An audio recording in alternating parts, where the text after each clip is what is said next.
दोस्तों, कभी कभी हम लोग को ऊपर से सब अच्छा दिखता है, काफ़ी अच्छा स्मार्ट अच्छे कपड़े पहन के कहीं घूमने जा रहे, बहुत अच्छा दिखता है। मोबाइल में आदमी फोटोग्राफ्स भी लेता है, परंतु अपने दिल के किसी कोने में एक हलचल सी लगी रहती है, हमेशा एक खिंचाव सा लगता रहता है। सही बोल रही हूँ। और हम लेडीज़ के में तो हमेशा ही कुछ ना कुछ चलता रहता है। नमस्कार, मैं रेखा पांडे आप सभी का अभिनंदन और वंदन करती हूँ अपने YouTube चैनल रेखा रीस्टार्ट पे।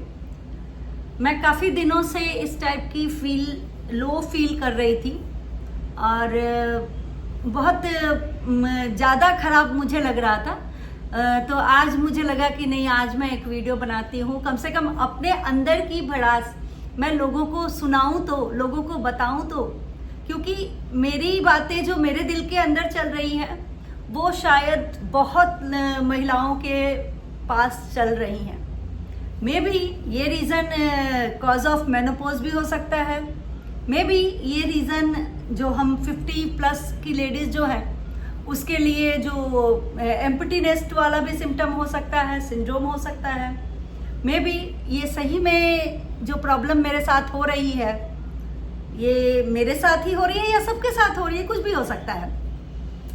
दरअसल क्या होता है कि हम ऊपर से बहुत सही दिखते हैं कि बहुत अच्छा, मेरा सब चीज़ बढ़िया है, बेस्ट है, और भगवान की दया से है भी, ऐसा कुछ अलग से नहीं बोल रहे हैं। लेकिन एक कोने में लगता है कि अरे, या ये किसी रिलेटिव्स के साथ भी हो सकता है, फ्रेंड के साथ भी हो सकता है, अपने सिबलिंग के साथ भी हो सकता है, या किसी के साथ भी हो सकता है कि लगता है कि उसने मुझे क्यों ऐसे बोला, उसको ऐसा नहीं बोलना चाहिए था, या मैंने उसे क्यों बोला, मुझे नहीं बोलना चाहिए था।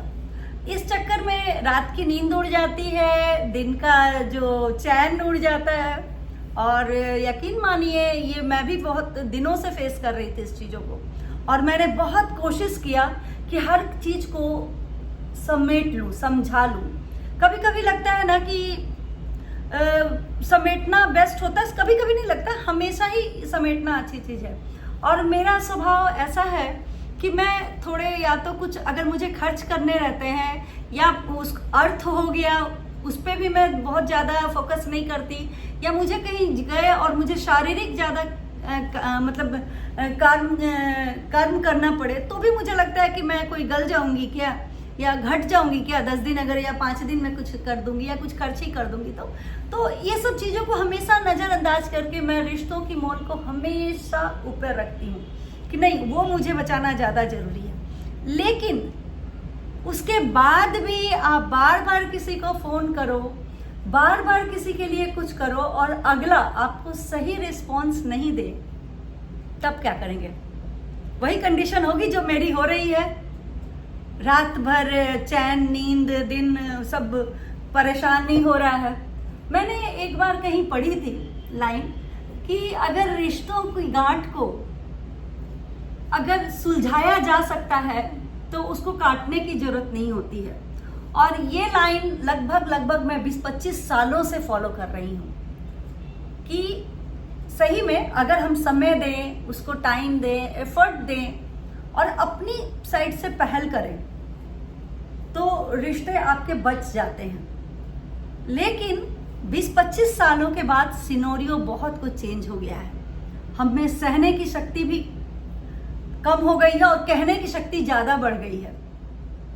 तो उस दौरान मुझे ये लगा कि जब गांठ नहीं खुले ना, तो उस गांठ में अटकने की बजाय उस गांठ को काट के हटा देना बेस्ट डिसीजन में से आपका एक डिसीजन होगा।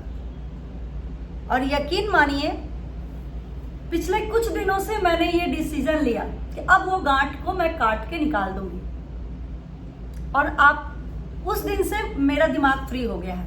हालांकि मैं इंसान हूं और काटना मेरे लिए बहुत मुश्किल होगा, लेकिन डिसीजन पे पहुंचने के बाद जो मुझे रिलैक्सेशन लग रहा है ना, वो शायद मुझे लगता है कि ये चीज़ें अब सबको होनी चाहिए। क्योंकि हम लोग का बहुत एक अच्छा खासा लाइफ हमने अपने परिवार को, अपने बच्चों को दिया। कुछ समय है, अगर ये समय को सही ढंग से नहीं जिएंगे ना, मुझे ये नहीं चाहिए कि मुझे ये भी चाहिए, वो भी चाहिए, वो भी चाहिए, एक स्वस्थ शरीर तो जरूर चाहिए। ये तो हमारा राइट होता है कि हमारा स्वस्थ शरीर हमें खुद ही बनाना पड़ेगा।